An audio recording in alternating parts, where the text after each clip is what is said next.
Today's scripture comes from Genesis chapter 37, verses 1 through 11. Hear the word of the Lord. Jacob lived in the land where his father had stayed, the land of Canaan. This is the account of Jacob. Joseph, a young man of 17, was tending the flocks with his brothers and sons of Bilhah and the sons of Zilpah, his father's wives, and he brought their father a bad report about them. Now Israel loved Joseph more than any of his other sons, because he had been born to him in his old age. He had made a richly ornamented robe for him. When his brothers saw that their father loved him more than any of them, they hated him and could not speak a kind word to him. Joseph had a dream, and when he told it to his brothers, they hated him all the more. He said to them, "Listen to the dream I had. We were binding sheaves of grain out in the field, when suddenly my sheaf rose and stood upright, while your sheaves gathered around mine and bowed down to it." His brothers said to him, "Do you intend to reign over us? Will you actually rule us?" And they hated him all the more because of his dream and what he had said. Then he had another dream, and he told it to his brothers. "Listen," he said, "I had another dream, and this time the sun and the moon and 11 stars were bowing down to me." When he told his father, as well as his brothers, his father rebuked him and said, "What is this dream you had? Will your mother and I and your brothers actually come and bow down to the ground before you?" His brothers were jealous of him, and his father kept the matter in mind. Thank you for that, Cody. So this morning you can see we are in Genesis 37. We are plugging along here and are working through Genesis. This is something that was started 2 years ago in April. So we're coming up on 2 years of going through Genesis. We are now at Genesis 37. As we get going this morning, there's a couple things in here there's just really one thing kind of worth noting. You'll see really two trains of thought through this passage as we go. You'll see kind of some family dynamics, which continues to be an issue within the story of Genesis. God picked Jacob and his father Isaac and his father Abraham to be his people, but by golly, this is a messed up family.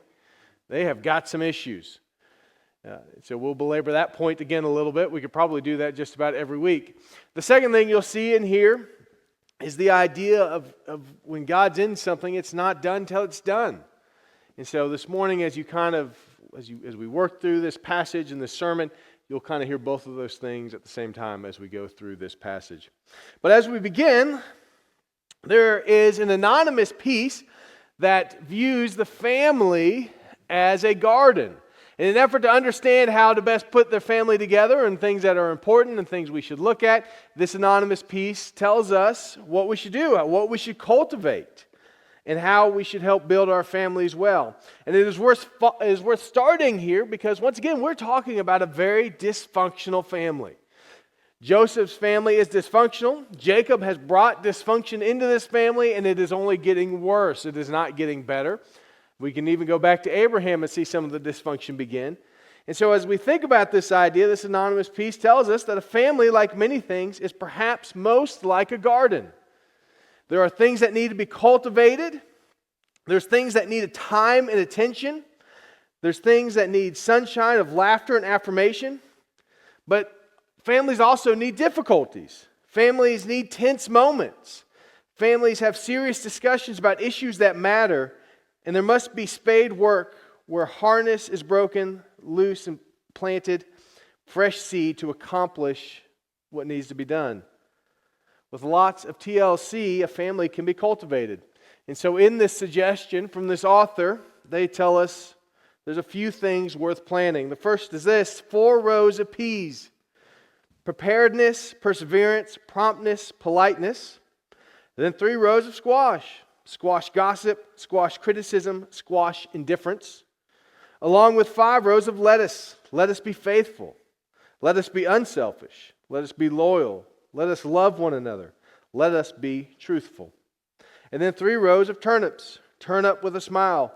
Turn up with a new idea. Turn up with determination. They conclude this by saying, and then? Well, then on it's pretty simple. Water, weed, tend with care, and patiently watch the garden grow. Someday you'll look back and realize it was worth all the years of all the work and effort and prayer. Like a lovely garden, your family will be a thing of grateful praise, of seasonal beauty, and of daily sustenance. Taking time to cultivate our families, taking time to work on these relationships as parents and as individuals is always worthwhile. And this is something that would have made these stories drastically different had Jacob and his family had done it. Had they put the time and the effort into cultivating a healthy family. And we see here a lot of issues that arise. And when we don't take time to make sure our families are healthy, we can become aloof to what is happening. We can become disinterested in our family. Or we can simply begin to push the problems away, hoping that they go away. But this is always going to come back to haunt us. These things don't just go away, they come back, and they usually come back with a vengeance. So let's dive into the last patriarch of Genesis. The Joseph narrative will finish out the book. He goes all the way through chapter 50. And we've now begun the last one. Now you'll continue to see Jacob and his family and his sons, but Joseph is now the focus from here on. This is where the direction has gone. And this will take us all the way to the end of Genesis. And so we get here to Genesis 37, 1 through 4. We see something very important. Joseph is loved more than his brothers. In verse 1, we see Jacob now lives in the same land as his fathers. He lives where Abraham and Isaac wandered and began to settle. The first verse informs us that Israel has finally made it home. Israel and Jacob and his family have finally settled in Canaan, the land that they have been promised, but have struggled so hard to remain in. And we see that now they are finally here. A journey that began in Genesis 32 is finally concluded in Genesis 37. Israel is finally home. But even this homestay will be short-lived. They don't stay here very long. If you go down to verse 2, you'll see that Joseph is a shepherd. He's 17, and this would have been expected of him. Young boys, teenagers were shepherds. That's what they did. They would help watch the goats and the sheep and the herds. But with that, Joseph seems to be at a little higher place than his brothers. He is kind of watching over his brothers. He is the one who is in charge of making sure they're doing what they're supposed to be doing.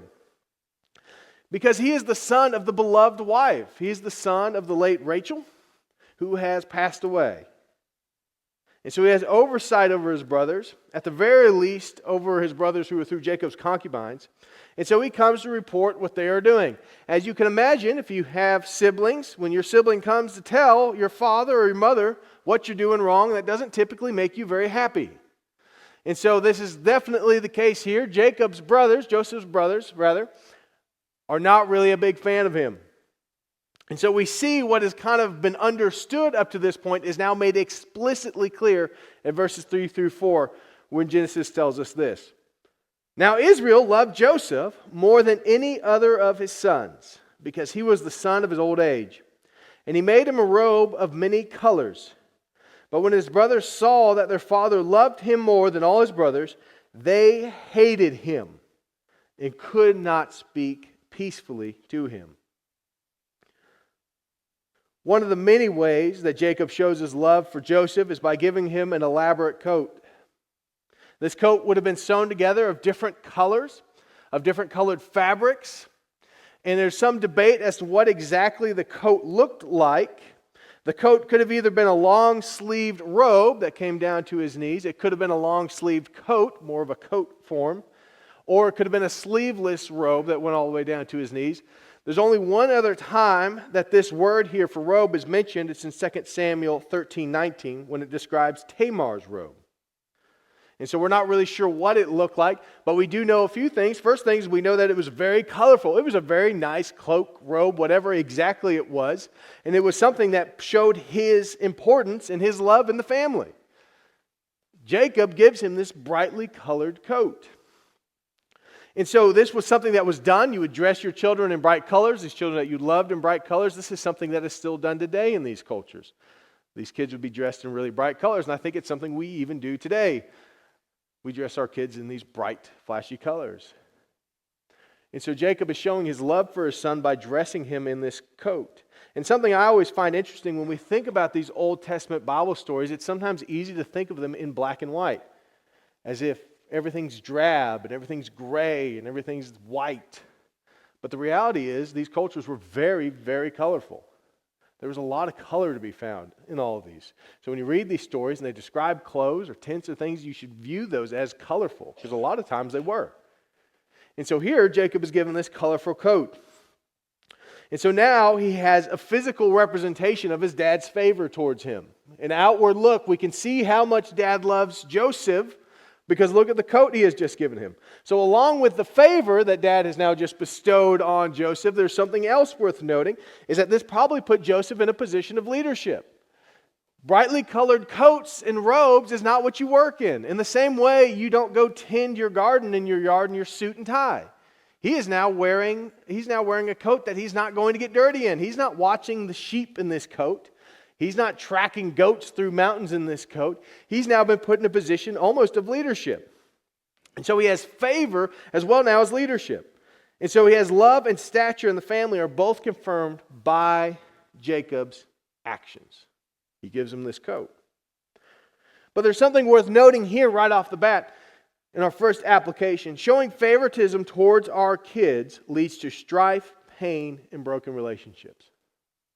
When we favor one child over the other, this only leads to hurt and pain and suffering. We can also mention our new application that we have said many weeks in here, right? More is caught than taught. Isaac and Rachel both showed favoritism towards their sons, Esau and Jacob respectively.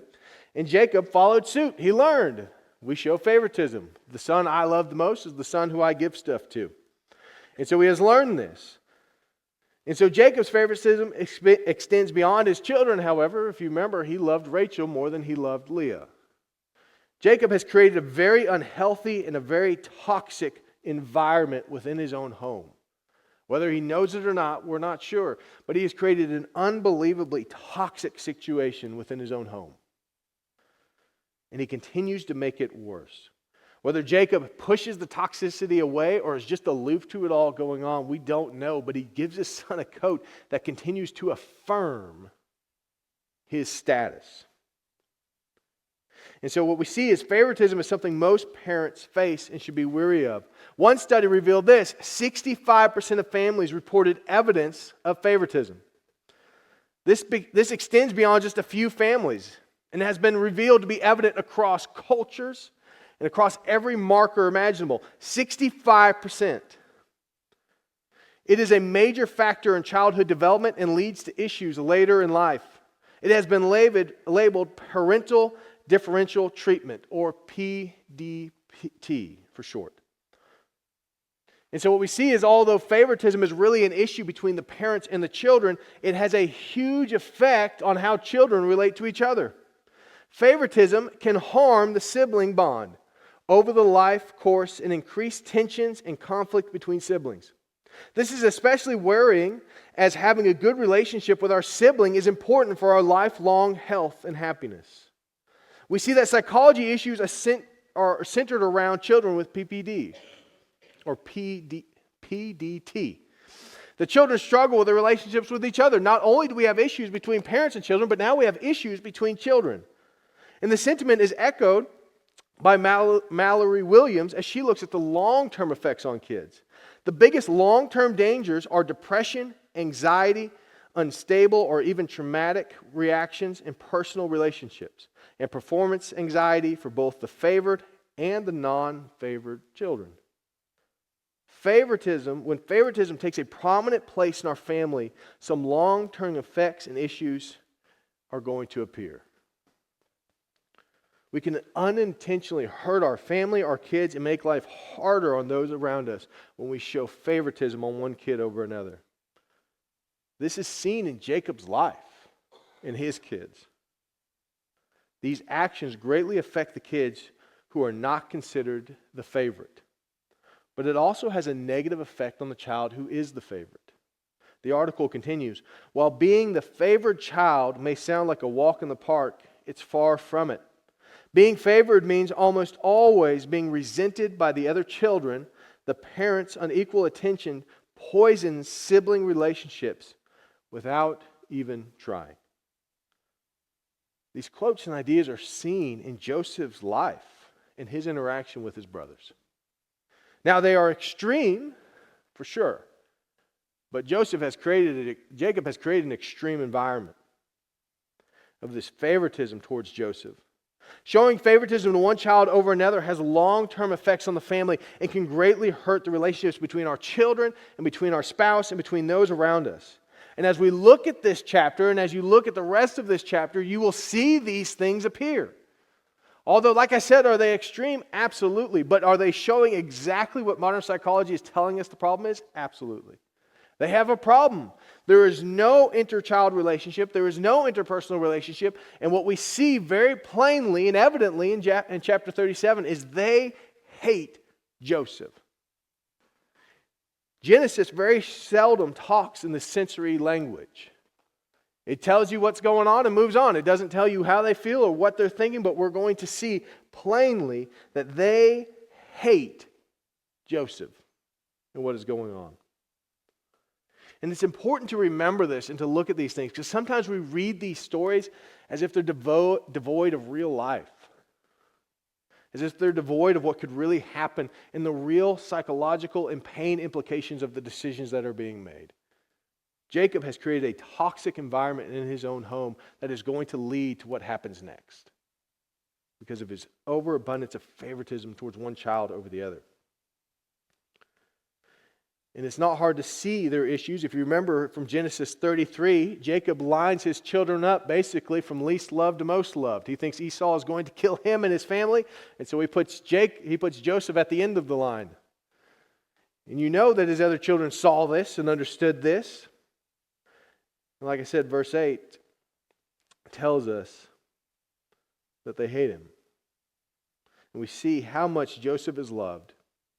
And they are all aware Joseph is more loved than they are. And so we continue on. Verse 4 tells us these ideas are seen plainly in verse 4. They state their frustration and point out how they hate their brother. They hate Joseph so much they can't even talk to him. They can't say anything nice. There's nothing pleasant they can mention or say to him. They hate him. And this problem in their relationship. This creates the first tension within the story. The author here is setting up these tensions now within the story, and he creates the first one here. Joseph's brothers hate him. And so, it would not be hard to see how we go from this description in verse 4, in these first beginning verses, to his brothers trying to kill him, to his brothers throwing him into slavery. This is actually the expected outcome. This is what you would expect would happen. And so he creates the first tension. Now we wonder what's going to happen next. How is Joseph going to survive this? Is Joseph really the main character throughout the rest of this story? How can he be? But I think of this application here. It's not over until it's over. I don't want to be trite here. I don't want to take something that may be difficult and turn it into a little pithy phrase. But it is worth remembering. The author is continually building this tension and drawing our attention back to this reality. Joseph here is surrounded by enemies. And this time, instead of it being people from outside around them, Joseph is surrounded by his own family who hates him. The author continually builds this tension, and we can often miss this tension because we know these stories. You know what happens next in the life of Joseph. You know where this goes from here. Yeah, his brothers hate him, but look what ends up happening at the end. The author is intentionally building tension within the story so that you are forced to wrestle with how is this actually going to work out? What is going to happen here? Joseph's brothers hate him. And Jacob has already created an environment that is toxic and does not create real or healthy relationships for his children. He doesn't help the situation at all by noticing the situation, but he continues to rain down praise and accolades on his son. And at this point, if you're reading this for the first time, you would wonder, how on earth is this going to work out? Which should bring us back to our point. It's not over till it's over. The author has put us in a really difficult spot. And I don't feel like it's too far of a stretch to draw our attention back to this. If the story stopped here, and if I were to tell you by the end of Genesis 37, they sell him into slavery, they try to kill him and sell him into slavery, you would say, yeah, I get that. I see why they did that. or how we got to that point. But we know that's not how the story ends. That's not what happens. But how often do we deal with this in our own lives? This tension of not knowing what's coming next, this tension of maybe being surrounded by enemies, surrounded by people who don't want what's best for us. We live in constant tension of not knowing the future and wondering what's coming next. Like I said, the problem is we miss that in these stories because we already know the story. There is major tension here. What is going to happen next? And in our own lives, we wonder how many times, how could God possibly work out this situation in my life to any sort of good or any sort of or conclusion? Have you ever been there? Have you ever felt like that? Wondering what's going to happen next? How can God possibly work this out? Have you ever wondered where God is and how this could possibly work out?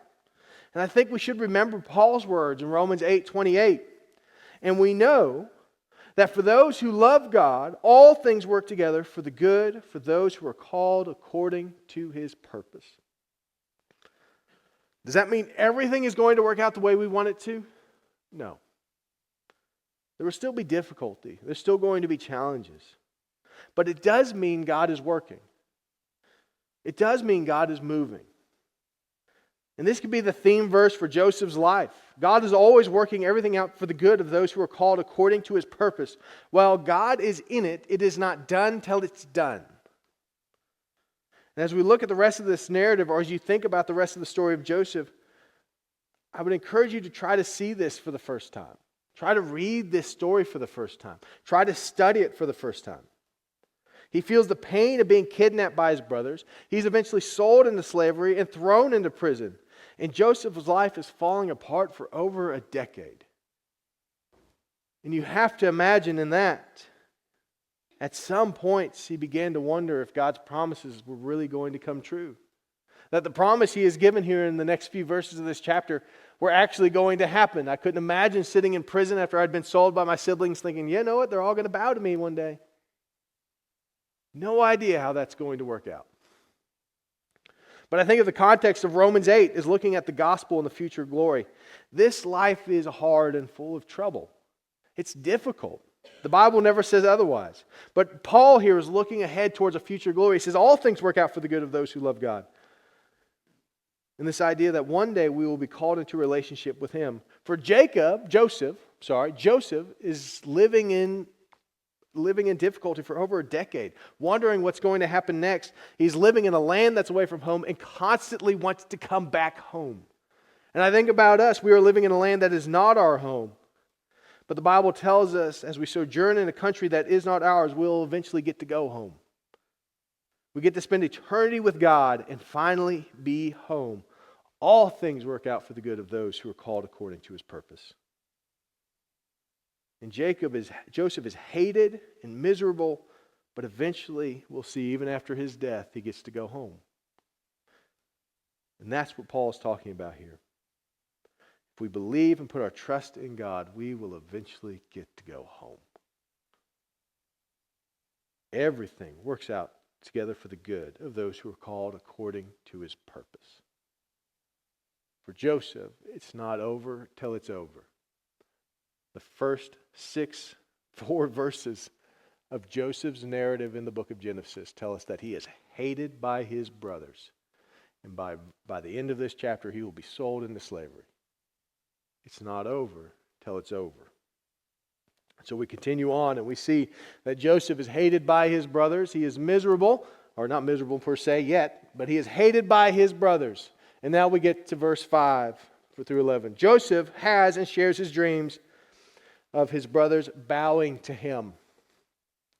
Joseph does not help the situation out at all. Whether he is just aloof to what is going on or a little prideful, we are not sure. However, there's an Old Testament teacher, maybe scholar, by the name of Chad Bird, and he asked the question, have we put a little too much on Joseph? Have we put Joseph's character a little too high? We see here that Joseph does some things that seem to put the spotlight on him. We see the beginning here, he seems to like telling on his brothers, as any brother does, younger brother especially. But he likes telling on his brothers. Now he has a dream of his brothers bowing down to him. He knows, I'm sure he knows they hate him, They can't even talk to him. They can't even look at him. But now, guess what he decides to do? He's going to tell them all about his dream. This seems to be to his own self-interest and spotlight.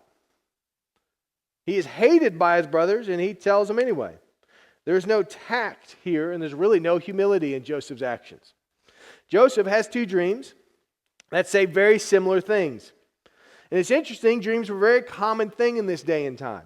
People believed dreams were derived from the divine realm, and they would often take them seriously. Even common people believed that they would have dreams that would tell them about future omens or things that were going to happen. John Walton points out that people believed that the information they received in dreams could be reversed. Just because you saw it in a dream doesn't automatically mean it's going to happen. And this may indicate why his brothers do what they do. This is important as we see the actions that come later, that they believe dreams could be reversed.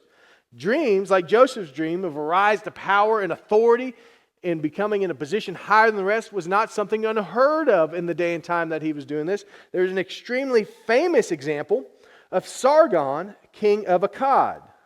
While still a cupbearer to the king, he has a dream that has been recorded and chiseled down somewhere that says this: there was a single young woman. She was high as the heavens. She was broad as the earth. She was firmly set out a base of a wall. For me, she drowned you in a great river of blood. And so the eventual king Sargon of Akkad has this dream about what is going to happen to him as he is the cupbearer. But the king, Yerzabah, his advisors tell him that the dream could be interpreted to mean that Sargon was going to be the one who died. Which is interesting. They tried to deter this and they tried to kind of talk it away, even a plain dream like this. But despite the interpreter's attempts to dissuade their king that this was going to happen, Sargon did become king and would rule Akkad from 234 to 2279 BC, about 1,000 years before the life of Joseph.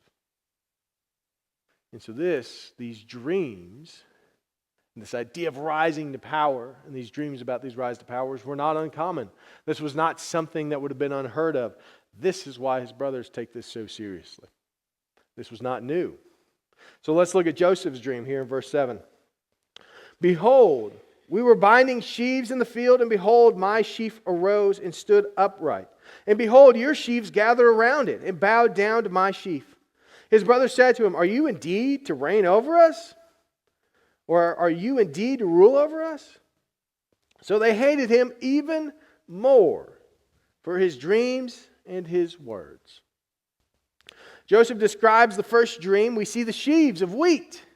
And they are binding these sheaves of wheat up, and the rest of the sheaves of wheat bow down to Joseph's.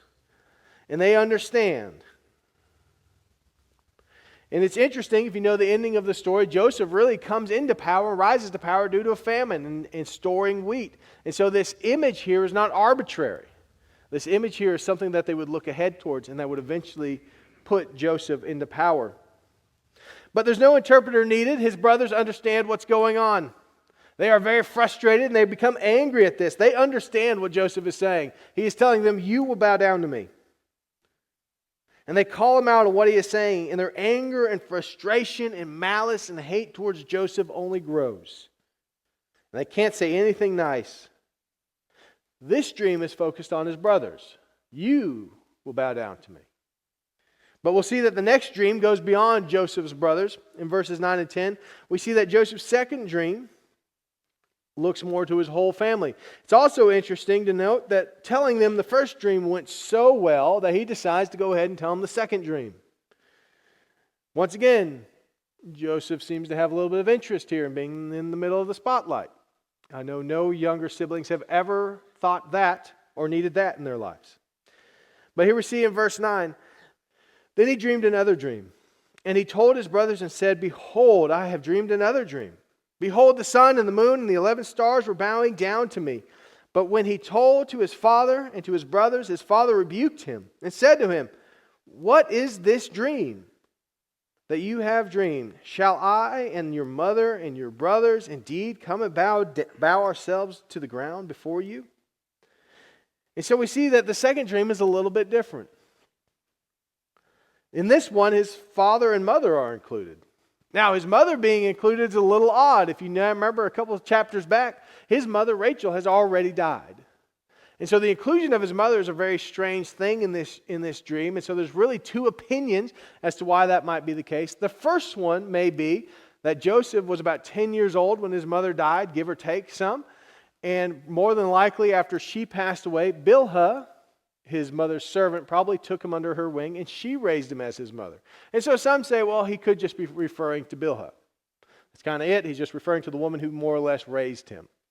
The second is this, and probably more in line with the biblical narrative, is that Joseph's dream is putting him in a position as now kind of the new patriarch of the family. He is greater than his parents. He is greater than his grandparents.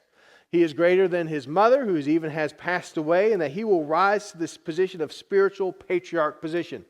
If that is the case, then it makes sense to include dead relatives. Hey, living in the dead, I am greater than all of them. I'm taking a greater role. And that would include the inclusion of the dead relatives. I tend to lead towards the second opinion. However, the first one is still very valid. He probably was raised by Bilhah and considered her to be his mother. And we see here that also that his father Jacob, Israel, is having an issue with this. He didn't have an issue with the first dream because he probably viewed Joseph as being the son of promise. He probably viewed Joseph as being his son, who he would give his patriarchalness, whatever, to. I can't think of the word off the top of my head now. But he would give him the blessing, the birthright of the father, and he will be the patriarch. And so he doesn't have an issue with the other boys bowing down to him. Yeah, Joseph's my best son. But now he has a frustration. Hey, wait a second. I'm going to bow down to you? I don't think so. But we see that's what eventually happens. But this brings us to the second tension in the story. Once again, if you're reading the story for the first time, as if you've never seen it before, we have been put in an extremely odd position. Joseph, in the first few verses, we find out is hated by his brothers. They hate him. They can't say anything nice to him. They want nothing to do with him. And this position is only going to get worse as we go, as we see what happens next. But now the second tension in the story has been made. He has a promise. He has the promise of taking this head patriarchal position in his family and being bowed down to and being loved. But how can this be? And so now we live in this tension, and this tension only grows greater in the next few verses. How can God bring about what He has promised to this young man who is hated? They want him dead. They don't want anything to do with him. And so the author now has brought us to the second tension in the story, and that tension being, how is God going to fulfill what He has promised He is going to fulfill?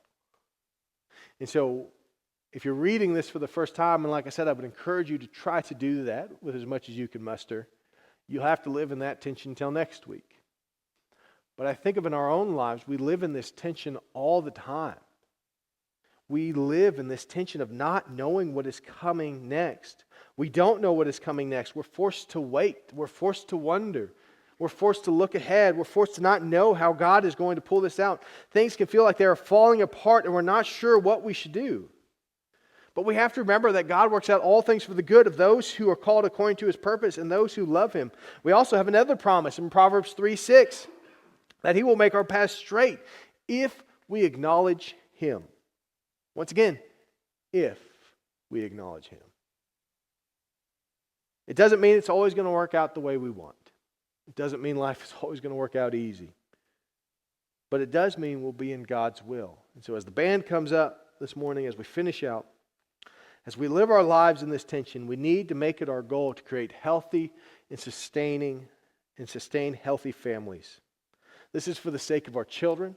This is for the sake of those around us. It's for the sake of our grandchildren. It's for the sake of our families. We need to work and cultivate and dig and fight for healthy families. However, even when things are falling apart, God is still in control. Even in the tension of not knowing what is coming next or what is going to happen next, God is still in control. It's not over till it's over. Even if we mess up with how we raise our families and we don't always get it perfect, God is still in control, and it's not over till it's over. If you want to take a minute and talk with me this morning about the God who works all things out for the good of those who are called according to His purpose and love God, I would love to talk with you this morning. But let's go ahead and pray. Dear Heavenly Father, Lord, we thank you for who you are. Father, we thank you that you love us, that you're a God who's working all things out according to your purpose for those who love you. Lord, I thank you for the promises that if we acknowledge you, you will help make our path straight. I pray that you be with us this week, Lord. I pray that you help us remember that as we live in the tension of not knowing what is coming next. How can you possibly work all this out? Father, I pray that you will help us remember that. Lord, and I pray that you just help us see the warning that is Jacob's life and Joseph's life. Father, that we need to work, to cultivate, and to grow, to produce healthy families as much as it depends on us. And all these things in Jesus' name.